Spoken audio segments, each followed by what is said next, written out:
IFM News. IFM News. IFM News. Lokal. Sa pasap pamahipaay ti lokal a gobyerno iti Solsona ti Tulong Kadagiti umili ti Baet at ti mapaspasaran a krisis dito'y Pagiliana. Segon ni Mayor Joseph De Lara, kalpasan dagiti agsasaruno at cash relief assistance nga imuna na ipaay kadagiti adday ti transportation sector ket may saruno dagiti saan paya nakaawat iti anyaman a tulong. Kinunana adday ti maipaay manipod iti Office of the President asa nga pula kilo bagas iti tunggal pamilya.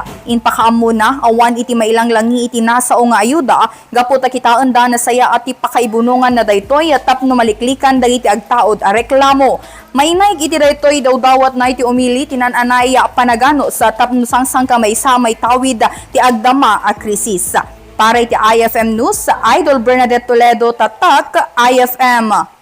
IFM News. IFM News. IFM News. Lokal.